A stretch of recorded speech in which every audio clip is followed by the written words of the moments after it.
Hello friends, PSC tips and ട്രിക്സിൻ്റെ പുതിയൊരു വീഡിയോയിലേക്ക് ഏവർക്കും സ്വാഗതം. അപ്പോൾ കഴിഞ്ഞ കുറച്ച് ക്ലാസ്സുകളായിട്ട് നമ്മൾ സിറ്റിൻ്റെ ഇമ്പോർട്ടൻറ്റ് പ്രീവിയസ് ഇയർ ക്വസ്റ്റ്യൻസ് ആയിരുന്നു ഡിസ്കസ് ചെയ്തിരുന്നത്. സോ ഇത് സിറ്റിൻ്റെ പുതിയൊരു ക്ലാസ്സാണ്. സോ നമുക്ക് വേഗം ക്ലാസ്സിലോട്ട് പോകാം. ഓക്കെ, സോ ഫസ്റ്റ് ക്വസ്റ്റ്യൻ ഇതാണ്: child appreciation test CAT for personality measurement was developed by. അപ്പോൾ എന്താണ് നമ്മുടെ ക്വസ്റ്റ്യൻ? അതായത് പേഴ്സണാലിറ്റി മെഷർമെൻ്റ് ആയിട്ടുള്ള ഈ ചൈൽഡ് അപ്രിസിയേഷൻ ടെസ്റ്റ്. സോ അവിടെ നിന്ന് തന്നെ നമ്മളൊരു ക്വസ്റ്റ്യൻ പഠിച്ചു അല്ലേ?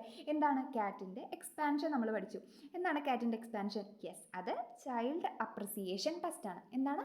ചൈൽഡ് അപ്രിസിയേഷൻ ടെസ്റ്റ് പഠിച്ചില്ലേ? CAT എന്ന് പറഞ്ഞാൽ എന്താ? Child appreciation test. ഇതെന്താണ്? ഒരു പേഴ്സണാലിറ്റി മെഷർമെൻ്റ് ആണ്. ഇത് ഡെവലപ്പ് ചെയ്തത് ആരാണ്? ഇതാണ് ക്വസ്റ്റ്യൻ. ഓക്കെ, സോ നമുക്ക് 4 ഓപ്ഷനാണ് തന്നിരിക്കുന്നത്: Holland, Skinner, Murray, ബെല്ലാക്ക്. Okay, so നമുക്ക് പഠിക്കാം. CAT എന്താണ്? CAT, okay, child appreciation test. ഈ CAT എന്ന് പറഞ്ഞാൽ എന്താ? പൂച്ച എന്ന് ആലോചിക്കുക നിങ്ങൾ. ഓക്കെ, ഈ പൂച്ചയുടെ കഴുത്തിൽ എപ്പോഴും നമ്മൾ ഈ ചെറിയൊരു മണിയൊക്കെ കെട്ടി കൊടുക്കില്ലേ?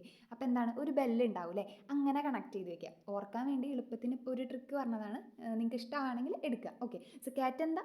ബെല്ലായിട്ട് കണക്ട് ചെയ്യുക. അപ്പോൾ CAT ചൈൽഡ് അപ്രിസിയേഷൻ ടെസ്റ്റ് എന്നുള്ള ഒരു കോൺസെപ്റ്റ് കൊണ്ടുവന്ന ആരാണ്? അത് ബെല്ലാക്കാണ്. എന്താണ്? ബെല്ലാക്ക്. അപ്പോൾ ബെല്ലാക്കാണ് ചൈൽഡ് അപ്രിസിയേഷൻ ടെസ്റ്റ് ഡെവലപ്പ് ചെയ്തത്. ഓക്കെ അല്ലേ? ഓക്കെ, ഇനി ഇതുപോലെ തന്നെ പഠിക്കുന്നതാണ് ടാറ്റ്. എന്താണ്? ടാറ്റ്. ടാറ്റ് എന്ന് പറഞ്ഞാൽ ഇതും ഒരു പേഴ്സണാലിറ്റി മെഷർമെൻ്റ് ആണ്. ടാറ്റ് എന്ന് പറഞ്ഞു കഴിഞ്ഞാൽ തിമാറ്റിക് അപ്രിസിയേഷൻ ടെസ്റ്റ് ആണ്. എന്താണ്? Thematic appreciation test. ഈ തിമാറ്റിക് അപ്രിസിയേഷൻ ടെസ്റ്റ് എന്നുള്ള ഒരു പേഴ്സണാലിറ്റി മെഷർമെൻറ്റ് ഡെവലപ്പ് ചെയ്തത് ആരാന്ന് ചോദിക്കും. അതാരാണ്? അത് മുറേയാണ്. ആരാണ്? മുറേ. അപ്പോൾ CAT എന്നുള്ള ഒരു പേഴ്സണാലിറ്റി മെഷർമെൻറ്റ് ഡെവലപ്പ് ചെയ്ത ആരാണ്? CAT ബെല്ല എന്താണ്? ബെല്ലാക്ക് അല്ലേ? അപ്പോൾ CAT ബെല്ലാക്ക്. Thematic appreciation test tat ആരാ കൊണ്ടുവന്നേ? അത് മുറയാണ്. ഇനി സ്കിന്നർ നമുക്ക് ഫേമസ് ആണ് അല്ലേ? എന്താണ് സ്കിന്നറിൻ്റെ?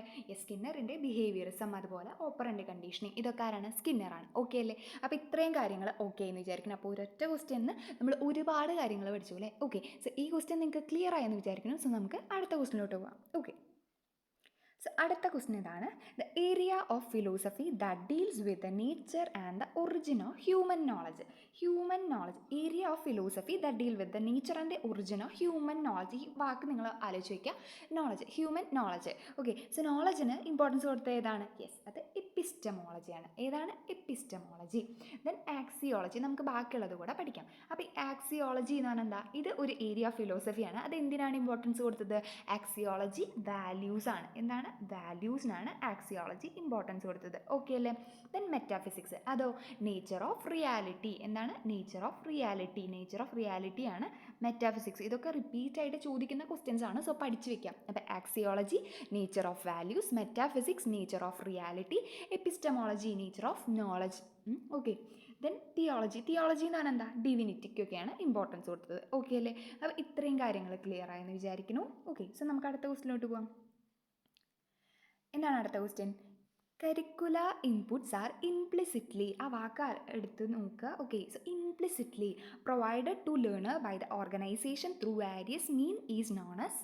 അപ്പോൾ ഇതെന്താ പറയുന്നത്? ഇംപ്ലിസിറ്റ്ലി എന്ന് പറഞ്ഞാൽ എന്താ? കുട്ടികൾക്ക് ഈ കരിക്കുലർ ഇൻപുട്സ് ഒക്കെ കുട്ടികളിലേക്ക് ഇംപ്ലിസിറ്റ്ലി, അതായത് ഇൻഡയറക്റ്റ് ആയിട്ട് എന്താണ് നമ്മുടെ ഓർഗനൈസേഷൻസ് എത്തിക്കുകയാണ്. സോ ഇത് എന്ത് ടൈപ്പ് കരിക്കുലം ആണ്? ഇതാണ് question. Curricular inputs are implicitly provided to the learner by the organisation through various means. അതായത് ഓർഗനൈസേഷൻ വിവിധ മാർഗ്ഗങ്ങളിലൂടെ കുട്ടികളിലേക്ക് ഈ കരിക്കുലർ ഇൻപുട്സ് എന്ത് ചെയ്യാണ്?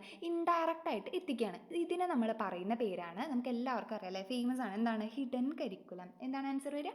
Hidden curriculum. അപ്പോൾ ഹിഡൻ കരിക്കുലം എന്ന് പറഞ്ഞാൽ എന്താ? ഈ കരിക്കുലർ ഇൻപുട്സ് ഒക്കെ കുട്ടികളിലേക്ക് ഇൻഡയറക്റ്റ് ആയിട്ട്, ഇപ്പോൾ ഒരു എക്സാമ്പിൾ പറയുകയാണെങ്കിൽ ഇപ്പം അതോറിറ്റീനെ എന്ത് ചെയ്യുക? റെസ്പെക്റ്റ് ചെയ്യണം. അത് എവിടെയെങ്കിലും എഴുതി വെച്ചിട്ടുണ്ടോ? ഇല്ല. പക്ഷേ എന്ത് ചെയ്യണം? നമ്മൾ ഇൻഡയറക്റ്റ് ആയിട്ട് കുട്ടികളിൽ അത് പഠിപ്പിക്കുകയാണ് അല്ലേ?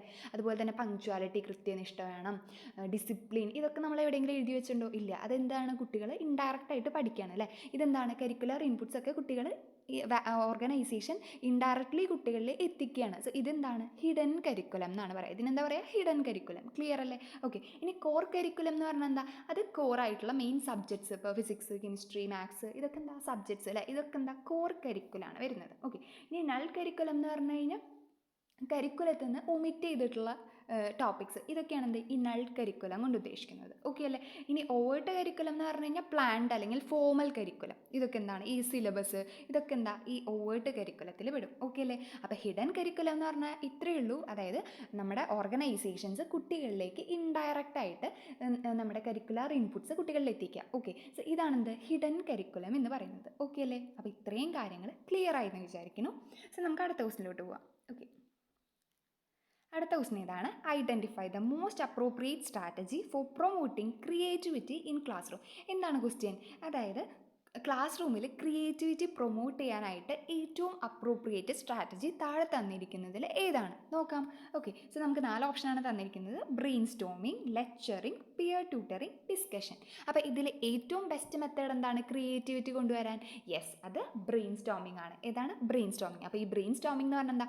ഇപ്പം ഒരു എക്സാമ്പിൾ പറഞ്ഞുതരാം. ഇപ്പോൾ ടീച്ചർ കുട്ടികളുടെ അടുത്ത് പറയാണ്, നമുക്ക് നമ്മുടെ സ്കൂളിൽ ഇലക്ട്രിസിറ്റി കുറയ്ക്കാൻ വേണ്ടി നമുക്ക് എന്തൊക്കെ കാര്യങ്ങൾ കൊണ്ടുവരാം. അപ്പോൾ കുട്ടികൾ എന്ത് പറയുകയാണ്? ഡിഫറെൻ്റ് ആയിട്ടുള്ള ഐഡിയാസ് പറയണം. ഇപ്പോൾ സോളാർ യൂസ് ചെയ്യാം, അതുപോലെ എനർജി കുറച്ച് യൂസ് ചെയ്യുന്ന ബൾബൊക്കെ നമുക്ക് യൂസ് ചെയ്യാം, ഇപ്പോൾ ലൈറ്റിൻ്റെ ഫാനിൻ്റെ ഒക്കെ ഉപയോഗം കുറയ്ക്കുക. അങ്ങനെ പല പല ഐഡിയാസ് എന്താണ് കുട്ടികൾ ഇങ്ങനെ പറഞ്ഞു തരികയാണ്. അപ്പോൾ അതെന്താണ് അവർക്ക് ക്രിയേറ്റിവിറ്റി പ്രൊമോട്ട് ചെയ്യണം അല്ലേ? സോ ഫ്രീ ആയിട്ടുള്ള ഡിസ്കഷൻ, അതുപോലെ creativity, critical thinking, problem solving, ഇതൊക്കെ എന്ത് ചെയ്യാണ് കുട്ടികളിൽ ഡെവലപ്പ് ചെയ്യാണ്.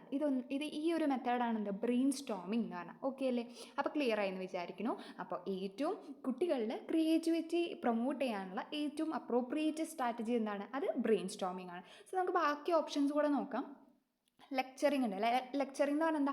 അത് ടീച്ചർ സെൻറ്റേർഡ് ആണ്. ടീച്ചർ കുട്ടികൾക്ക് എന്താണ് നോളജ് ഇങ്ങനെ ട്രാൻസ്ഫോം ചെയ്യുക, അത്രയേ ഉള്ളൂ. അതിൽ കുട്ടികൾക്ക് ക്രിയേറ്റിവിറ്റി പ്രൊമോട്ട് ചെയ്യുന്നുണ്ടോ? ഇല്ല. ടീച്ചർ ഓരോ കാര്യങ്ങൾ കുട്ടികൾക്ക് പറഞ്ഞു കൊടുക്കുക, കുട്ടികൾ അത് മനസ്സിലാക്കുക, അത്രയേ ഉള്ളൂ. കുട്ടികളുടെ ക്രിയേറ്റിവിറ്റിക്ക് അവിടെ ഇമ്പോർട്ടൻസ് കൊടുക്കുന്നില്ല. ഓക്കെ അല്ലേ?